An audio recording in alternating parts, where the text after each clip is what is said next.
Well, good afternoon, everybody. I'm Matt Auer. I'm the Dean of the School of Public and International Affairs. It's my pleasure to welcome you to the 2019 Annual Getzen Lecture on Government Accountability. This lecture is made possible by UGA alumni Catherine Getzen Willoughby and Dan Hall Willoughby Jr. in honor of Catherine's parents, Evangeline Sveris Getzen and Forrest William Getzen. They're lifelong advocates of public service and education, and we thank them for their generous gift to UGA to make this possible. We'd be hard-pressed to name a person in this nation's history, literally, who's been more dedicated over a professional lifetime to the issue of government accountability than Gene Dodaro, the Comptroller General of the Government Accountability Office. We occasionally hear about the man or the woman whose first job in some major corporation was working as a clerk in the mailroom, and then they worked their way up to become CEO. This is Gene Dodaro's life too, but he's been working for the company of public trust. He's been working for you. Mr. Dodaro has spent more than 40 years, morning, noon, and night, analyzing how the government is spending your taxpayer dollars.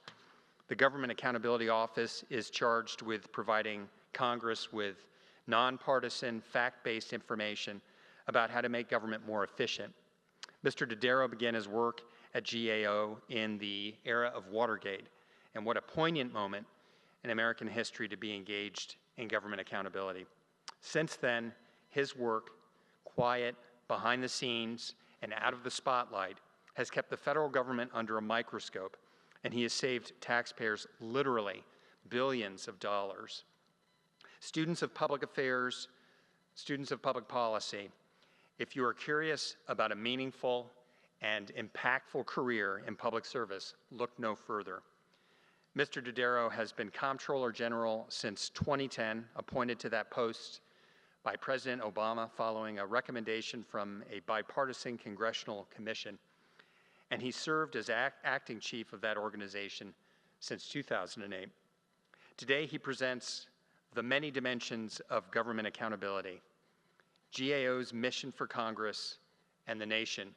Please join me in welcoming the Honorable Gene Dodaro, Comptroller General of the United States Government Accountability Office.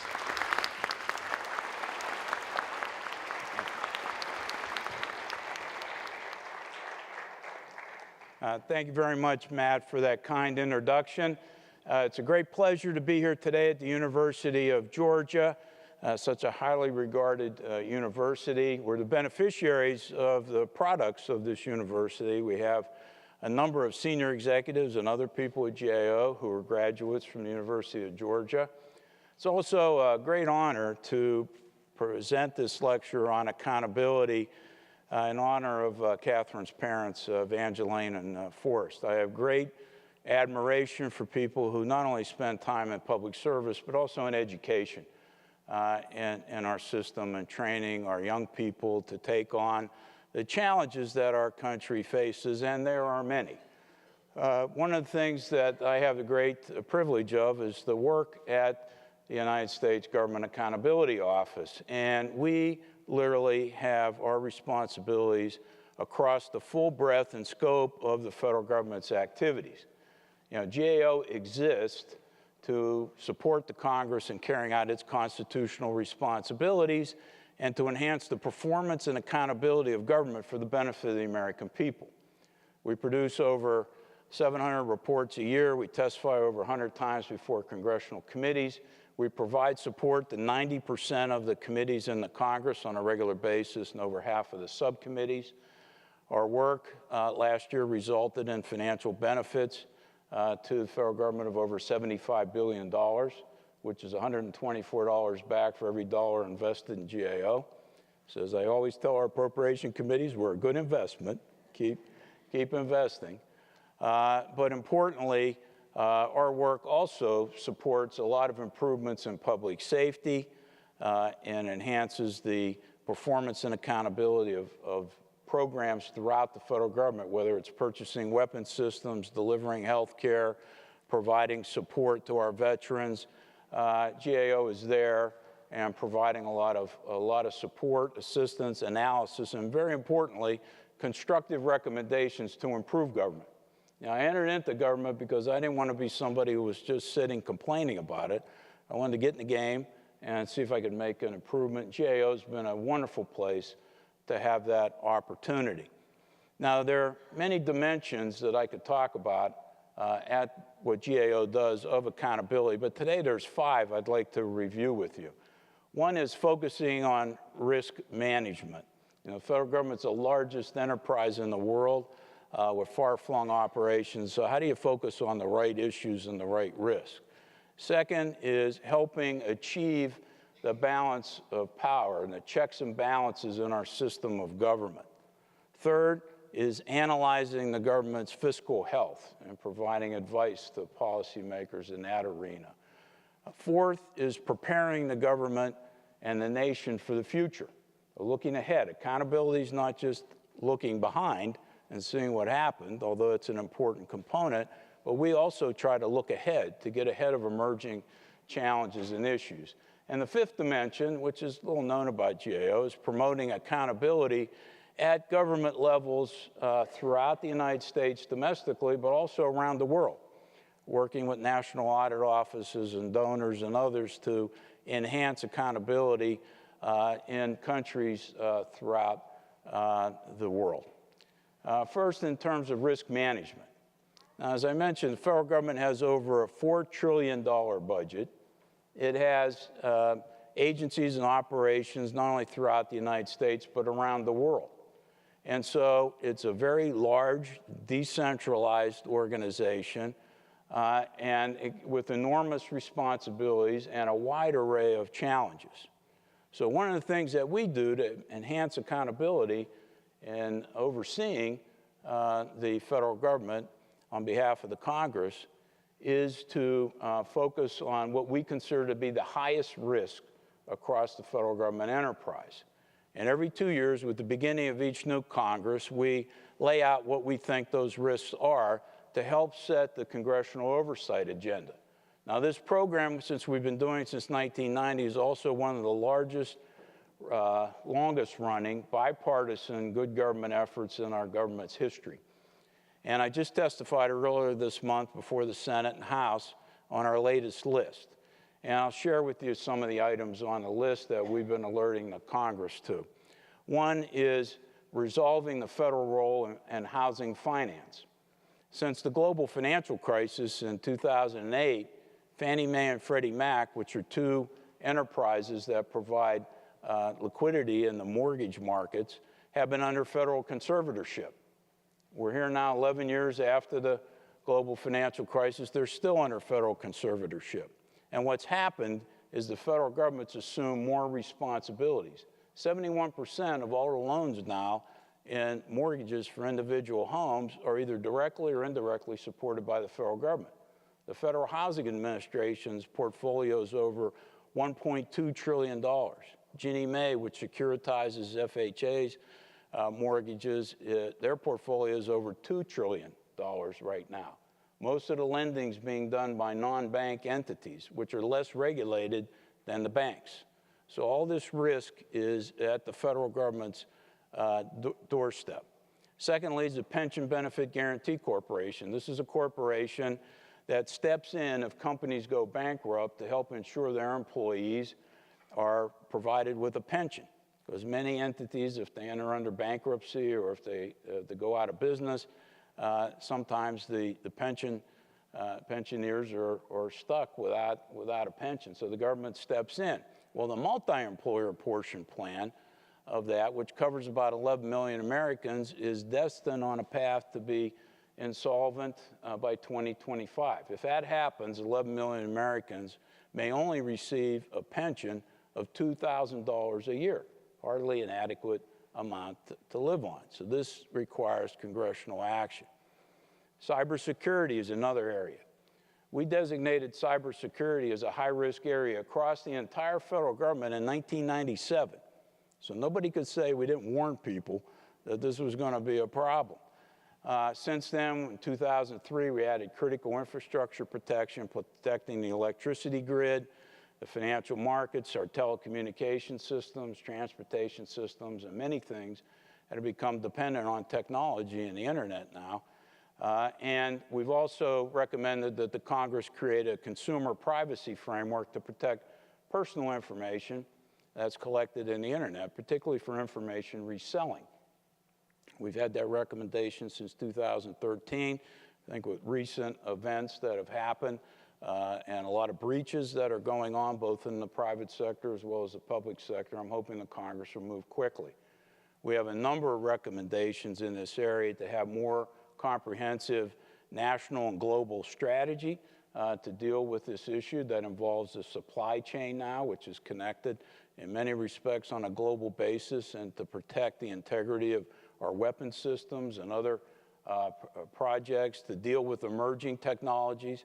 Cybersecurity will get more complex, not less, with artificial intelligence, quantum computing, and a lot of other areas. We don't have enough of a workforce in the cyber area to deal effectively with all the challenges ahead, and then fixing known weaknesses. We have over 700 open recommendations right now that have not been acted on. I'm trying to get the government to act with a greater sense of urgency.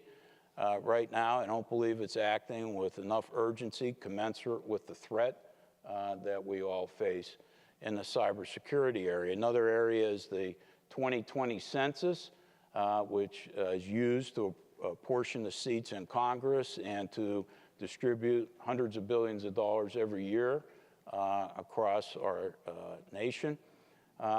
They're trying a new approach this year for 2020 to have an internet response approach. However, I'm very concerned about the cybersecurity testing of their IT systems and others. As of last year, they had 1,100 security weaknesses that had not yet been resolved. 250 were considered high risk. So we're trying to get them to be prepared in time to be able to do this. A lot of the other high-risk areas are classic management issues.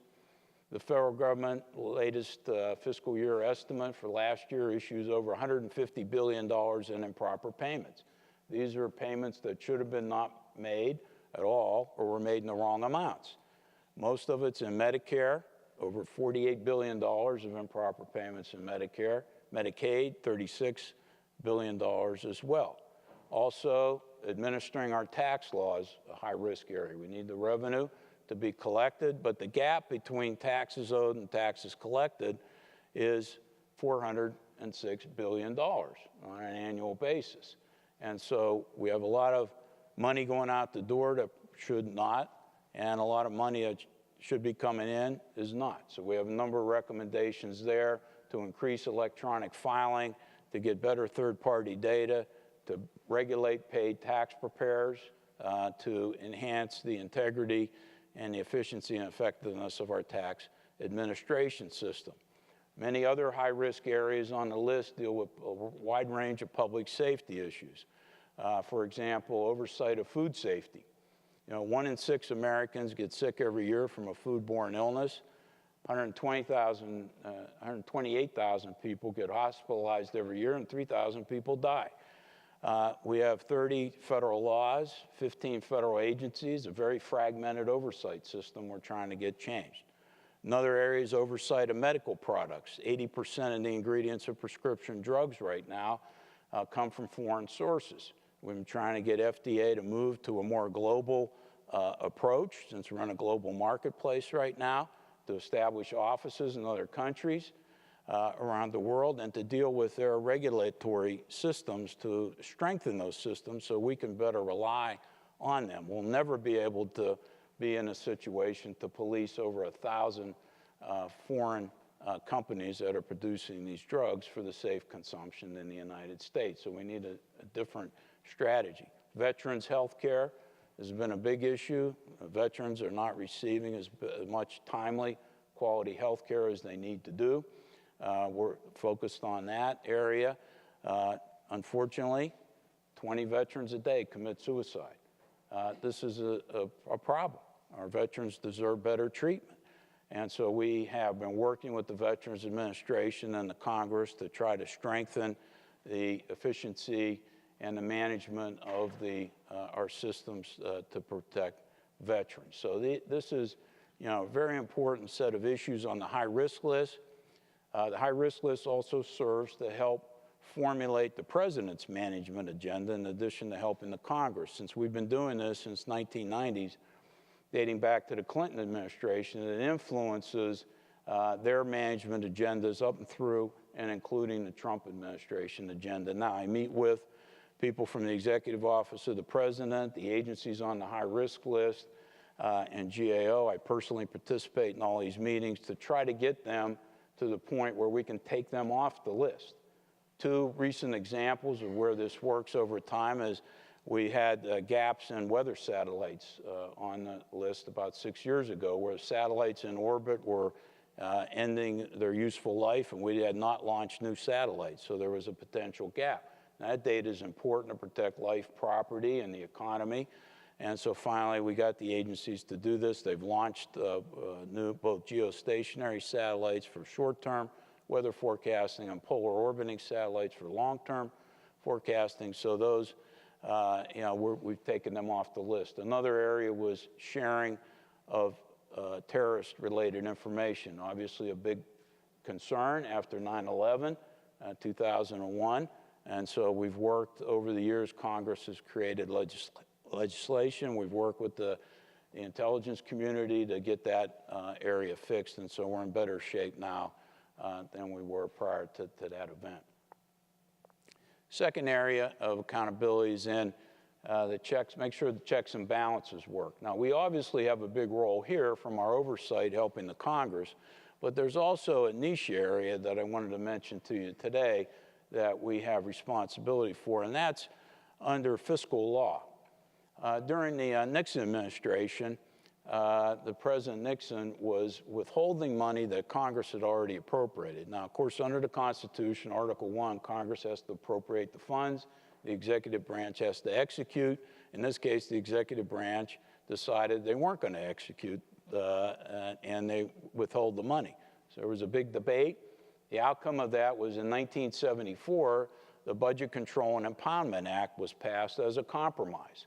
And the compromise is, if the president wants to withhold funds once Congress has appropriated, he can submit, or she can submit a rescission proposal to the Congress. Congress has 45 days to act. If it doesn't affirm the rescission proposal, the money has to be released. Now, GAO's role is if the president submits a rescission request, we have to immediately, within 10 days, notify the Congress as to what impact that could have on programs and the American public and other activities. And then if the Congress doesn't act after 45 days, to go in and make sure the administration releases the funds. Now, for the last 18 years up until last year, no president had submitted a proposal for rescission except back when President Clinton had administered some. If the money's not released after the 45 days, we're authorized to go to court to take whatever agency or whoever's withholding the money to court to enforce the law on behalf of the Congress. So this is a very important responsibility we have. So last year, President Trump submitted a proposal for rescission. We responded within 10 days, saying a couple areas that he had proposed were not, wasn't appropriate for rescission based on appropriation law. They modified the request and sent up another one. After the 45-day period, Congress did not approve it. We went in and the money was released over that period of time. We've only had to sue once back in the 1970s, and before the case got to the courts, the agency released the money during that period of time. Right now, we've been asked to look at the use of federal activities during the most recent shutdown, where the agencies did not have appropriations for the year, but were acting under exceptions to the law as to whether they followed the appropriation law properly. We're also been asked to look at the use of the money under the president's delegation, or designation rather, of the national emergency to build the wall along the border. And in order to do that, since Congress did not appropriate the amount of funds that he thought was necessary, they're going to move funds around from different parts of the federal government. So we've been asked to render a legal decision as to whether that's appropriate and consistent with appropriation law as well. The third area of accountability is analyzing the federal government's fiscal health. Now, this is very important for both the short-term advice to the Congress as well as the long-term. You know, the bottom line here is that we've warned that the federal government's on a long-term, unsustainable fiscal path. The debt held right now, our cumulative national debt's over $22 trillion. Debt held by the public as a percent of gross domestic product, which is used as a country's ability to repay their debt, is 78% right now. And just as a benchmark for you, since 1946, it's only been 45% on average. So we're much more heavily leveraged in debt now than any time since World War II, where we actually owed 106% of gross domestic product. And that was paid down rapidly after the war. We had enormous economic growth in the 50s and 60s, and Congress took prudent actions. But right now, we're on a course for the next 10 years, according to CBO analysis, that will be at or over $1 trillion a year of annual deficits. So we're on a path to add at least another $10 trillion to the $22 trillion. Now, the main drivers in the deficit situation are healthcare costs and interest costs on the debt. Healthcare costs are going up for a couple of reasons. One is the changing demographics of the country. We are in the process now of number of people 65 or older will be doubling as a percent of the population over the next decade or two. Almost 1 in 4 people in the country will be over 65 in the coming decades.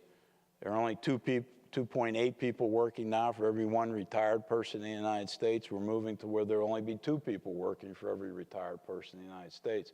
Our financing models for our retirement system are not sustainable over the long term. But in healthcare, the other contributing factor is healthcare costs continue to rise faster than the economy. Now, they've slowed down more recently, but they're increasing faster than the people's ability to pay for this, but it's driving the government programs. The Medicare program right now is over $700 billion. It's on track to hit $1 trillion by 2026. Medicaid program is $400 billion right now. It's on a track, if you combine federal and state money, to hit $1 trillion by 2026 too. And the Social Security system, if not this year, next year will be at about $1 trillion as well. Now, the interest on the debt is growing rapidly. We've been fortunate that we're borrowing these large amounts of money at relatively low interest costs. However, interest rates are rising now. The interest on the debt in 2017 was $260 billion, all right? And by 2029, CBO estimates that the interest on the debt will be $928 billion. So we'll be knocking on the door of almost $1 trillion a year just to service our debt. A lot of this money doesn't stay in the United States either, because about 40% of the people lending us the money are international investors. So it goes to other countries as well. So we've called for the Congress to have a long-term plan to deal with this situation. We recognize that the Congress has to deal with, and the administration has to deal with national priorities. We have to make sure that government policies are continuing to promote economic growth. So in the short term, we may have to take some countermeasures here, but we need a long-term plan to deal with this situation. I've also recommended that we change how the debt ceiling is set. Right now, the debt ceiling, which Congress has to authorize borrowings on behalf of the federal government. When our country first was formed, they authorized every borrowing, every single borrowing, but we're too big of an enterprise right now, so they set a limit Now, the limit does nothing to control the debt. All it does is authorize Treasury to borrow the money to pay for the bills that Congress and the President have already signed into law. But because it hasn't, there's questions about it being raised on a timely basis, people are avoiding purchasing securities around a potential debt impasse period. It's costing us more interest because they want a higher premium to borrow the money. And because they're avoiding treasuries, it's distorting liquidity in the secondary markets, which treasuries are used to provide one of the securest investments in the world and used for short-term purposes by corporations around the globe. So, I've been very insistent with the government not take any action to affect the full faith and credit of the federal government. This would be disastrous if it were to occur. Right now, we're in a debt suspension period, which means that Treasury is using extraordinary actions to pay the government's bills. That means it's borrowing against government pension plans and other things in order to have the money. Now, there's enough extraordinary actions available under the law to perhaps carry this through to the end of the fiscal year, but at some point, Congress has to act in order to raise the debt ceiling. Okay, the fourth major area is preparing for the future. Two examples I'll give you here. One is along the lines in retirement security that I've talked about a little bit, but this is a little bit more in depth. There are three pillars to our retirement security approach in the United States. One is a government-sponsored program, Social Security, and I mentioned the Pension Benefit Guaranty Corporation. Second are employer-based pension plans in the private sector, which corporations and companies do not have to do, but if they do, they got to follow a set of federal rules. And then third is people's ability to save on their own going forward. All three of these pillars are under stress right now. The Social Security system, by current estimates, by 2034, would only have 77 cents on the dollar to make payments, so it would be the equivalent of a 23% cut in people's Social Security checks at that point in time if Congress doesn't act. Now, that's not going to happen. Congress will act, but it shows you the magnitude of the change and the urgency in making the change going forward. In the private sector, 1/3 of all people working in the private sector have access to no retirement plan, employer-based program at all.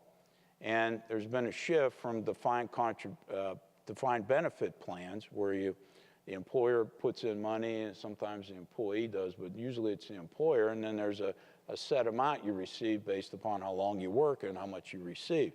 That's moving to defined contribution plans now, where more is shifted to the individual people to make these payments into 401k plans, and it's based upon the individuals now making more complex decisions on how much to invest, to contribute, how they should manage their investments. And high wage earners are doing pretty good, but middle and low wage workers are not doing so well. They typically have much lower balances in their payments, and they get hit with a wide range of factors. Then we look at the amount people are saving on their own now. Some people are doing well, but many people don't have anything saved for their retirement at all. And they're fighting headwinds against relatively low real wage growth since the 1970s. They're facing higher levels of household debt than we've ever had, and they're facing a lot of problems dealing with these healthcare costs that I've talked about. So we recommended to the Congress that we have a looming problem here, and we need to take a comprehensive look at this. Fixing one part of the system alone isn't really going to be a good approach into the future. And so we've recommended that the Congress create a commission to look comprehensively at this area. It's been over 40 years since the government's done this. It's high time we do it again.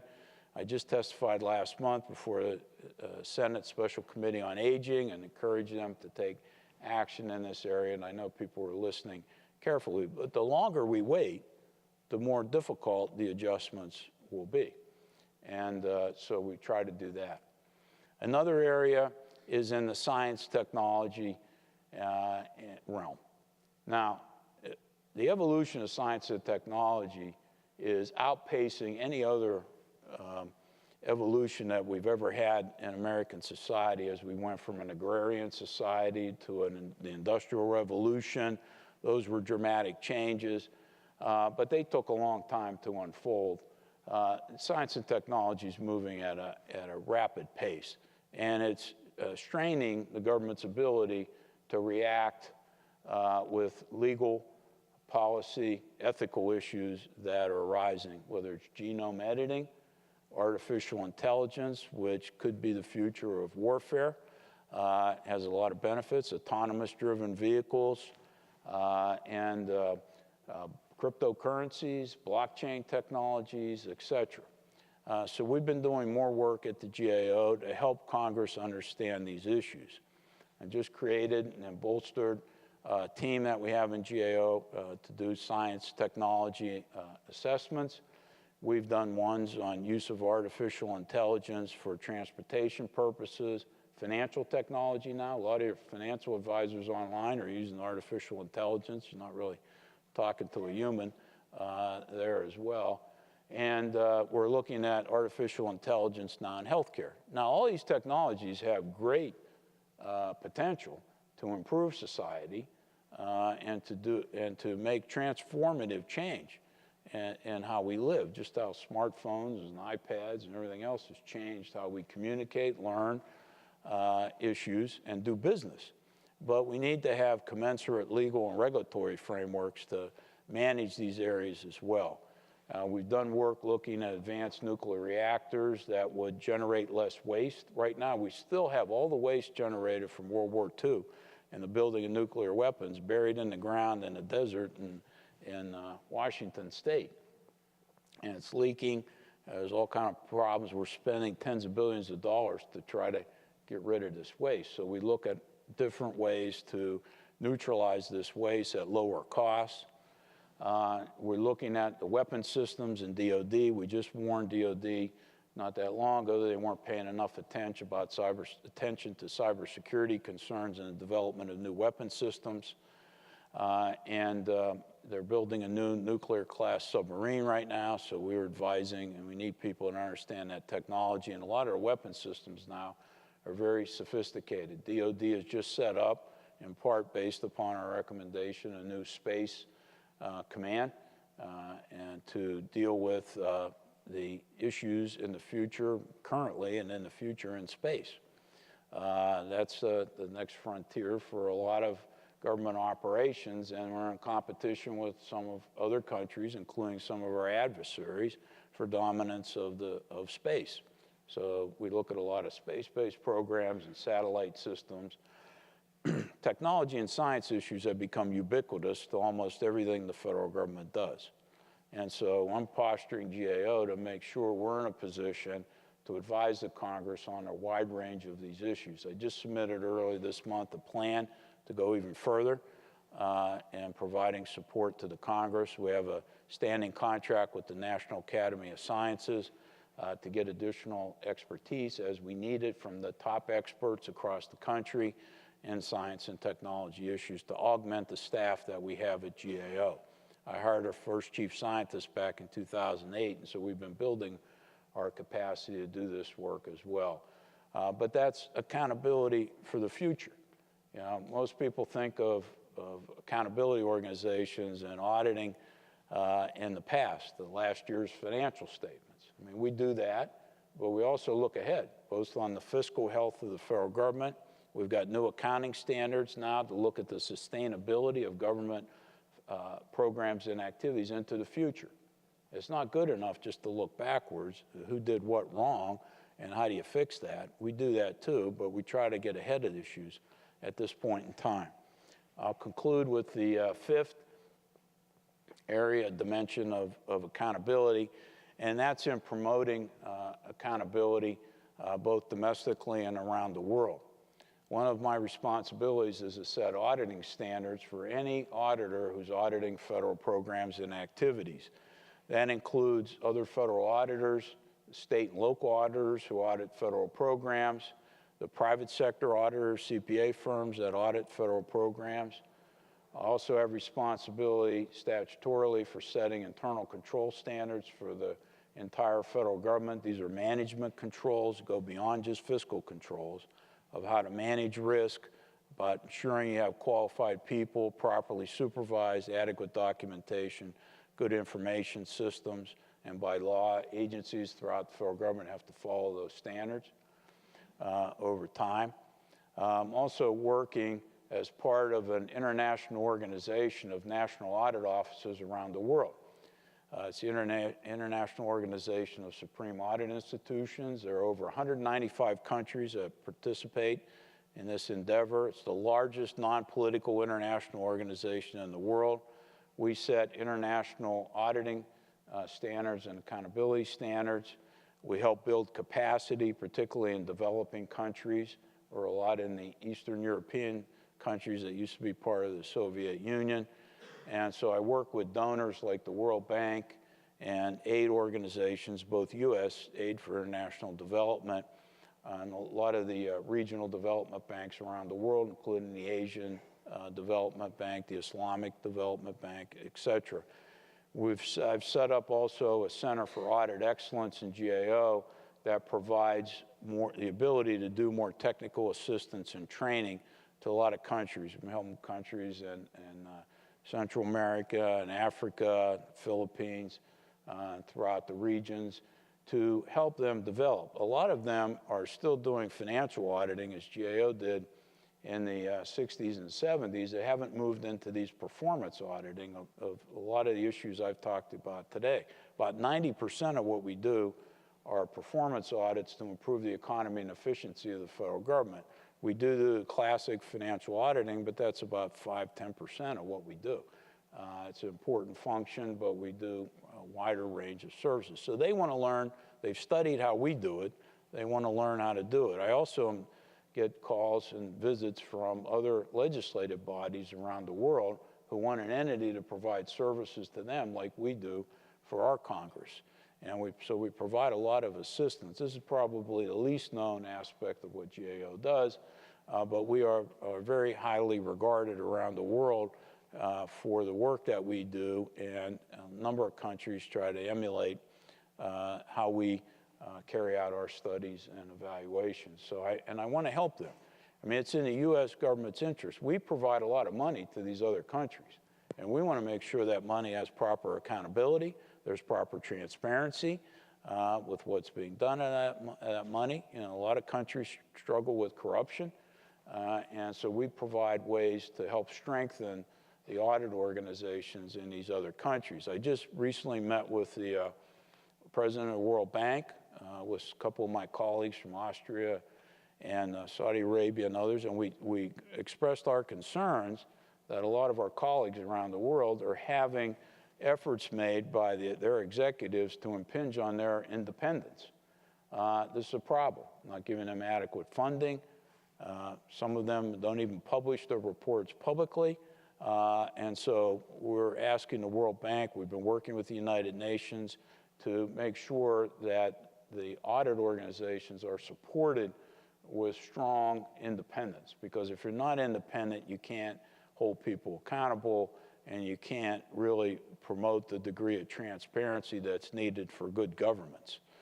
You know, in our system here, you know, GAO's in the legislative branch of the government to ensure our independence from the executive branch, and we do look at the judicial branch, not judges' rulings, but how they use their money to run their operations. And also the Comptroller General has a 15-year term. It's the longest term in the government, except for judges. I can't be removed by the president, only by the Congress, full Congress, through an impeachment process.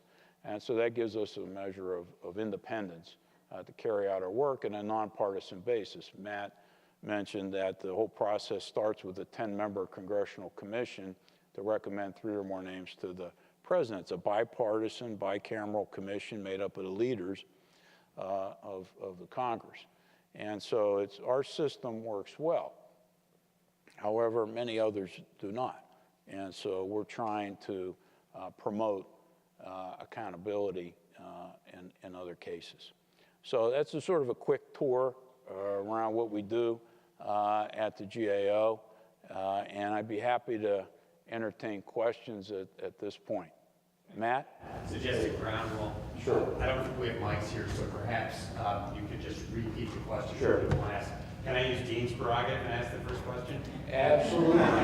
I'm curious, with election year looming, you think about the next 20 months, and going back to your first point about the high-risk list, which of those, that sort of list, that laundry list of issues that are high risk, are you reasonably optimistic we can make some substantial progress on with this Congress and this President? Matt asked the question about, with the election process looming, which areas on the high-risk list am I most optimistic that will get resolved in the shorter term?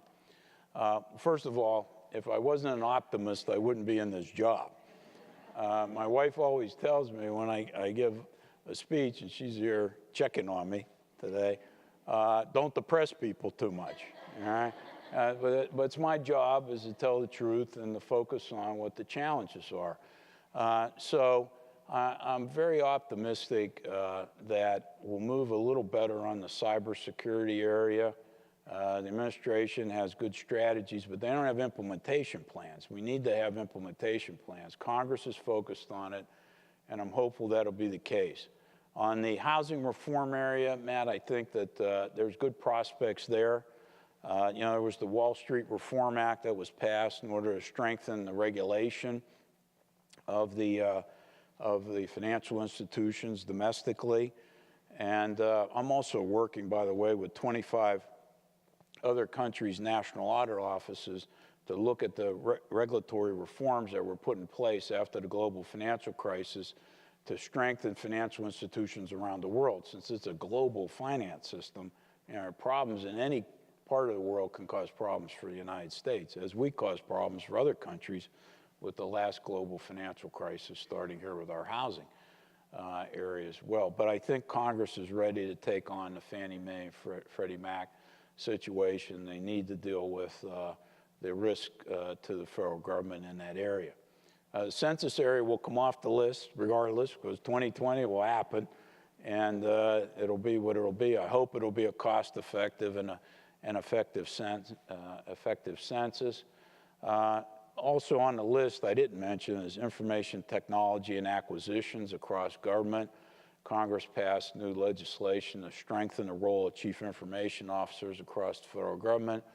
I'm hopeful some greater progress will be there. The federal government every year makes $90 billion investment in information technology. 3/4 of that go to support legacy systems.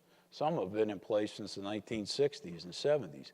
And these legacy systems are a millstone around the neck of agencies trying to secure them, because many of them need to be patched on a regular basis, and they weren't designed with a modern eye toward cybersecurity protections in those areas. I'm very pleased with the progress that DOD is making. We have about 8 different areas of DOD on the high-risk list: weapon systems acquisition, contract management, financial management, inventory management.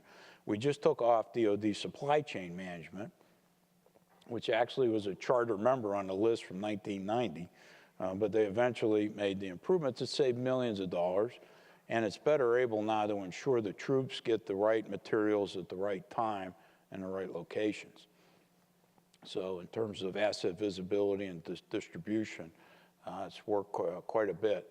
But other areas have made some improvements. DOD just underwent its first financial audit of the entire department. They're the only major department in the federal government that have never been able to pass the test of an independent financial audit. 22 of the 24 largest agencies of the federal government regularly get a clean opinion. DOD and the Housing Urban Development Department are the 2 main exceptions. I've been working with both of them very carefully to try to make sure there's improvements made in those areas as well. So those are the key ones. But I expect progress in all the areas. You know, we rate each of the 35 areas every 2 years on a scale of how well they are achieving the 5 criteria to come off. One is leadership commitment, having the capacity, the people, and the resources, have a good corrective action plan, have a good monitoring effort with metrics and milestones, since this doesn't get fixed right away, and then to demonstrate some progress in those areas. And then we rate them as to whether they met, they partially met, or didn't meet each of those 5 criteria. This year I mentioned that 7 areas improved, 2 we took off the list. We had 3 areas that regressed. One is limiting the fiscal exposure of federal government by better managing climate change risk. Congress passed some important legislation to reform disaster response assistance to allow some money now to be used for resilience building going forward, and to help state and local agencies upgrade their building codes, which is very important. To elevate buildings to prepare for, right now we're having historic flooding in the Midwest. You've dealt with tornadoes down here in Georgia and other areas. Since 2005, the federal government spent nearly $500 billion to respond to the impact of natural disasters, but the administration withdrew some executive orders that we thought were important and actually went into the wrong direction. The other one is NASA acquisition management with human space flight activities. We felt NASA hasn't been as transparent and as comprehensive in estimates about what that's going to cost over the long period of time. They're also still working with the private sector to come up with launch capabilities to send payloads to the International Space Station. Right now, we're relying on the Russians. I mean, we buy seats on Russian aircraft. I warned about this a long time ago, and we haven't moved fast enough to develop these activities. And the third area was EPA's process for assessing and controlling toxic chemicals that affect public health and safety. We worked with the Congress to get some new legislation passed. The way it worked up until a couple years ago was that anybody could introduce chemicals into the marketplace, and it was up to EPA to prove that they were harmful before they were taken out of action. Now they have to get approval of chemical companies up front before the chemicals are introduced, so it changes EPA's process. But EPA has a process for taking chemicals and assessing their hazard level and setting toxicity levels for the different chemicals, which then drive their decisions on whether to regulate it, and if so, how to regulate it. But they've canceled some assessments. They're not as transparent about doing the assessments, so I'm concerned. Those areas are moving in the wrong direction. So we're going to step up our efforts to try to work with those agencies. Okay, the floor is open for other questions. Yes? In 2017, Senator Blumenthal from Connecticut, along with some bipartisan support in Congress, introduced what he called the Social Security 2100. And I read that, and I just read the highlights of it, and it seemed like a pretty good way to start to deal with problems with Social Security. But ever since that was introduced, and there were 200, I think, at that time, Republican Congress, over 200 Republicans and Democrats that had supported that legislation. But we have not heard a word out of that. Is that still ongoing? Yes. Actually, I mentioned I was testifying before the Senate Aging Committee. Senator Blumenthal is on the committee, asked me my thoughts on the bill, and it's still percolating. There's some other legislation that's been introduced by other senators that deal with that issue. The actuary for the Social Security Administration mentioned that that bill and a couple others would actually fix the 75-year solvency problem for Social Security. Now, there's policy issues. I mean, they raise payroll taxes and some part of that in order to pay for this. There are other shifts in types of amounts that would be paid over a period of time. I haven't studied a lot of details. And of course, on policy matters, we advise on options and pros and cons. We don't, give specific recommendations on how you should change taxes or do things like that. But I'm pleased that Congress is beginning to submit legislative proposals that would actually confront the Social Security issue. We need to get that solved to make sure that people have a secure, dignified retirement. And so I'm happy. It's still in play. There's still debate. But unfortunately, most of the changes to our retirement system have been much more incremental. And that's a more sweeping change, which is what's needed. But I think we're a ways from having consensus about how to achieve that long-term solvency issue. But it needs to be confronted, and Senator Blumenthal's proposal is a good way to get attention to begin to start the policy dialogue necessary to deal with that issue. But it's not gotten this, as far as I know, past the legislative proposal stage yet. Yes? Sir, my question to you is centers on the Dodd-Frank legislation that flowed out of the banks' insolvencies through Congress back in 2008, 2009, 2010. I've come to an understanding that is now aligned with international banking laws and the flow of that to regulatory control and administration of banks around the world. And as it concerns consolidated debt obligations and credit default swaps that are still being conducted, especially by Deutsche Bank and commercial bank is aligned. The thing I'm most interested in, I found that there's a term in international law now, it's called a bail-in. We all know what a bail-out is. We've seen that happen in other. Bail-in has implications that I don't understand the full context and flow of. Could you illuminate that some for us? Yeah, I'm not familiar with the specific term, but I think I understand the underlying concept. First of all, there's a number of international organizations. There's the Basel Committee in Switzerland that sets capital standards for banks. I've been there to meet with them as part of this group I have with 25 countries. We're trying to deal more with the international organizations.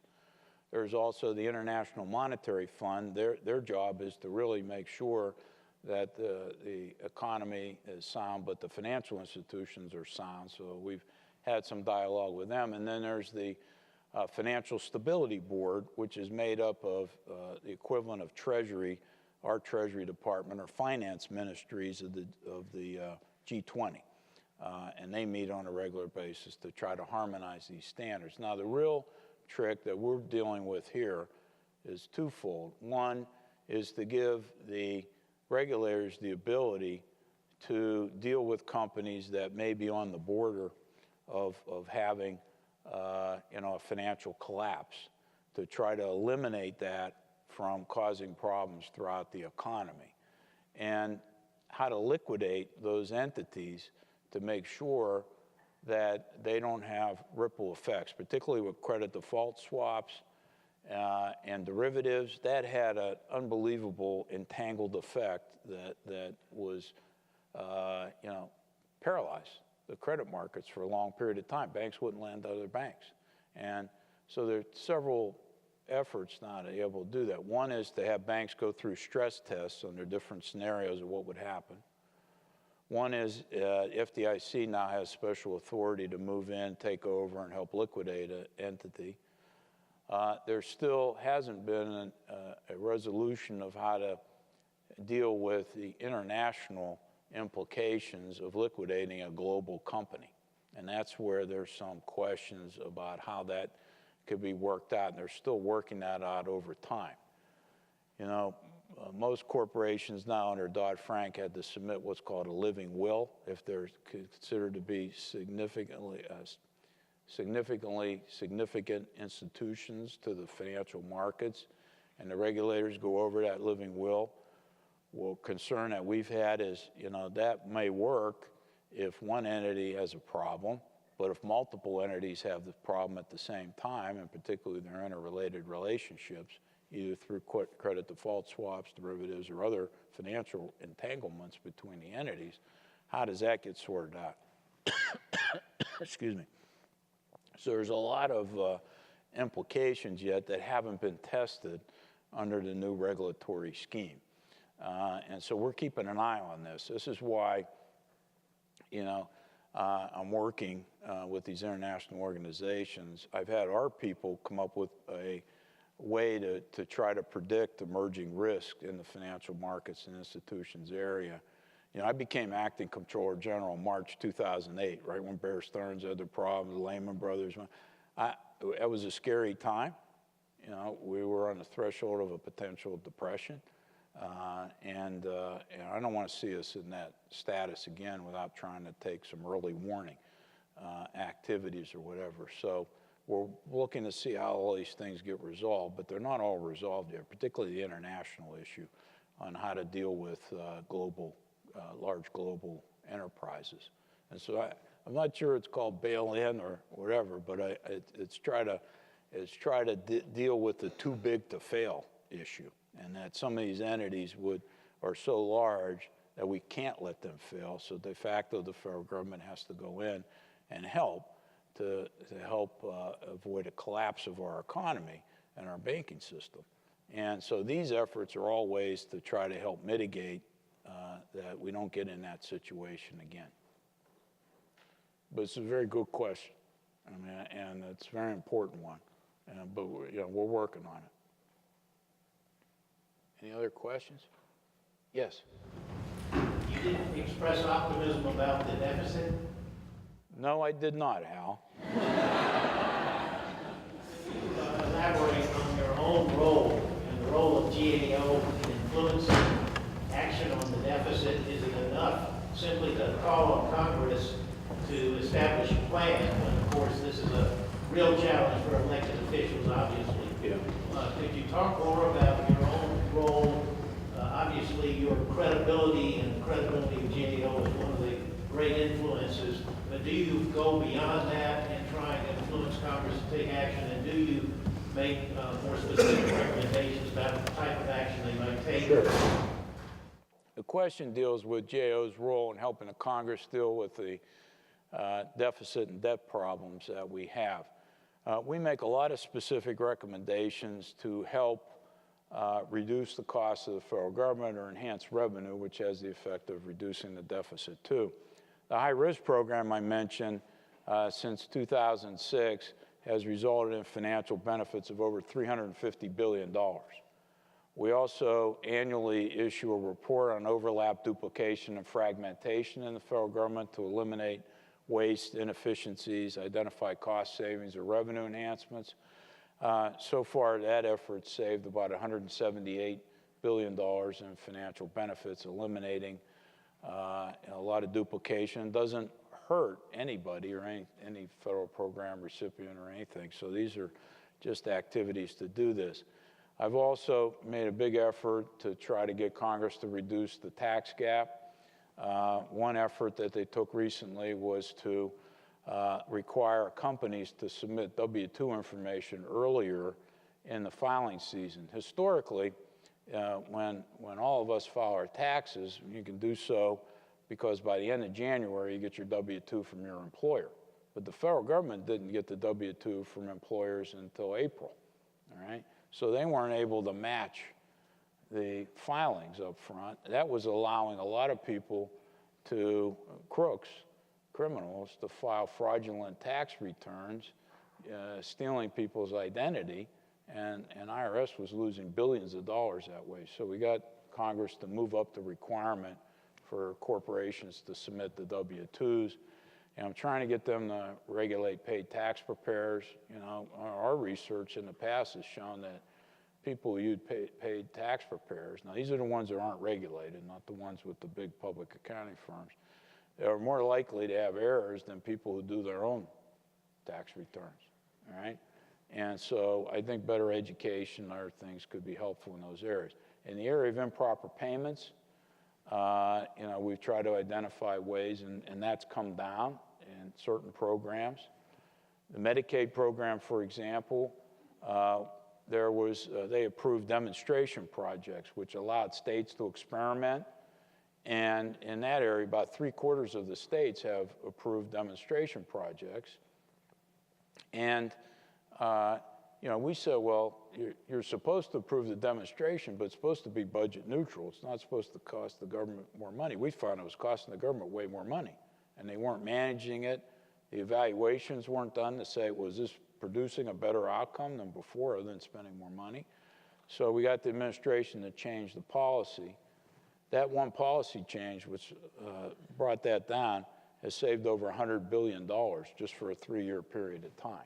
So we make a lot of recommendations. Recommendations in defense to use better acquisition practices has saved over $36 billion in reducing the cost of weapon systems. Now, we have all these savings, okay, and year after year, billions of dollars. But it's not enough to fix the deficit and debt problems, and only fiscal policy will change that. And that's dealing with the entitlement programs, Medicare, Social Security needs to be fixed as well, and to make sure our revenues more align with our expenses. We have a structural problem. We're spending more than our revenues are generating.